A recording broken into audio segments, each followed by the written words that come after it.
Hi friends, இன்னைக்கு என்ன video பார்க்க போறீங்கன்னு பார்த்தீங்கன்னா, ரசம் எப்படி வைக்கிறதுன்னு பார்க்கலாம் வாங்க. ரசம் வைக்கிறதுக்கு மிளகு, சீரகம், பூண்டு, 2 காஞ்ச மிளகா, நான் வந்து கருவேப்பிலை காம்பும் ஆட் பண்ணுவேன். இதெல்லாம் கொர கொரன்னு அரைச்சி எடுத்து வச்சுக்கலாம். அப்போல்லாம் பார்த்தீங்கன்னா, அம்மியில வந்து தட்டி எடுத்து வச்சுப்பாங்க. இப்போ நம்ம மிக்ஸியில கொர கொரன்னு அரைச்சி எடுத்து வச்சுக்கலாம். அதுக்கப்புறம் ஒரு குட்டி எலுமிச்சை சைஸ் அளவுக்கு புளியை ஊற வச்சுட்டு, அது நல்லா கரைச்சி ஒரு பாத்திரத்தில் புளி தண்ணி எடுத்து வச்சுக்கோங்க. அந்த புளி தண்ணியில் நம்ம என்னென்ன ஆட் பண்ண போகிறோம்னு பார்த்தீங்கன்னா, 4 தக்காளி 2 2 கட் பண்ணிவிட்டு உள்ள இருக்கிற விதையெல்லாம் எடுத்துட்டு இந்த புளி தண்ணியில தக்காளி ஆட் பண்ணிக்கோங்க. ரசம் வைக்கிறதுக்கு மெயினா என்ன வேணும்னு பார்த்தீங்கன்னா, கொத்தமல்லி. கொத்தமல்லி இல்லைன்னா ரசமே வைக்கவே முடியாதுங்க. ஸோ இப்போ தக்காளி ஆட் பண்ணியாச்சு. அதுக்கப்புறமா வந்து கொத்தமல்லி ஆட் பண்ணிக்கோங்க. அப்புறம் 1/4 ஸ்பூன் வந்து மஞ்சப்பொடி ஆட் பண்ணிக்கோங்க.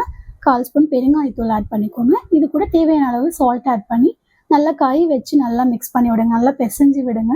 அப்பதான் வந்து ஒரு 5 நிமிஷத்துக்கு நல்லா கை வச்சு கரைச்சி விடுங்க. தக்காளியெல்லாம் நல்லா பிசைஞ்சு கரைச்சி விடுங்க.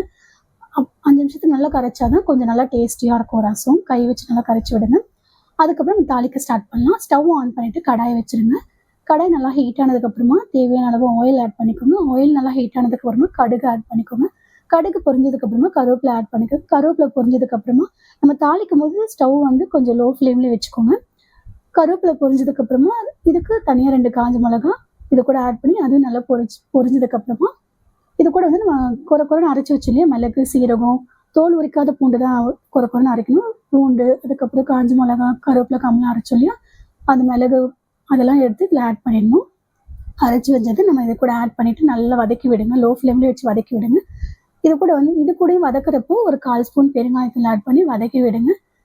ரொம்ப நேரம் வதக்கிடாதீங்க, கரைஞ்சிரும். ஸோ கொஞ்ச நேரம் வதங்கினதுக்கப்புறமா நல்லா வாசம் வரும். வாசம் வர ஸ்டேஜில் நம்ம எடுத்து வச்சு கரைச்சி வச்சுருக்கலையா, புளியில் தக்காளிலாம் போட்டு கரைச்சி வச்சுருக்கலையா, அதை எடுத்து இதில் ஆட் பண்ணிவிடுங்க. அவ்வளோதான். தண்ணிலாம் ரொம்ப ஆட் பண்ணாதீங்க. இதுவே கரெக்டான பதமாக இருக்கும் உங்களுக்கு. நல்லா கலக்கி விட்டுட்டு மூடி போட்டு ஸ்டவ் வந்து ஹை ஃப்ளேமில் வச்சு மூடி போட்டுட்டு பக்கத்துலேயே நில்லுங்க. தூரமாக எங்கேயும் போயிடாதுங்க, வேறு எங்கேயும் போயிடாதுங்க, பக்கத்துலேயே நில்லுங்க. ஏன்னா ரசம் வந்து கொதிச்சிடக்கூடாது. ரசம் கொதிச்சிருச்சுன்னா கடுன்னு ஆகிடும், சாப்பிட்றதுக்கு நல்லா இருக்காது. ஸோ பக்கத்துலேயே நில்லுங்க. 3 மினிட்ஸ் கழிச்சு ஓப்பன் பண்ணி பார்த்தீங்கன்னா இந்த மாதிரி நொறையாக வந்திருக்கும். சைட்லலாம் இல்லை நடுவில் கூட வரும். அந்த ஸ்டேஜில் ஸ்டவ் ஆஃப் பண்ணிடலாம். அவ்வளோதான், ரசம் ரெடி ஆகிடுச்சு. எங்கள் அம்மா எனக்கு சொல்லி கொடுத்ததுங்க. இப்போ அம்மா இல்லை. ஸோ அடிக்கடி நான் ரசம் வைப்பேன். நல்லாயிருக்கும். அம்மா சொல்லி கொடுத்த ரசம் நல்லா டேஸ்டியாக இருக்கும். அம்மா ஞாபகமாக செஞ்சு பார்த்துக்குவேன். ஓகே, அவ்வளோதான், ரசம் ரெடி ஆகிடுச்சு. ஓகே ஃப்ரெண்ட்ஸ், வீடியோ பிடிச்சிருந்தா லைக் பண்ணுங்கள். மறக்காமல் என்னோட சேனலுக்கு சப்ஸ்கிரைப் பண்ணிக்கோங்க. நெக்ஸ்ட் வீடியோவில் பார்க்கலாம். டாடா.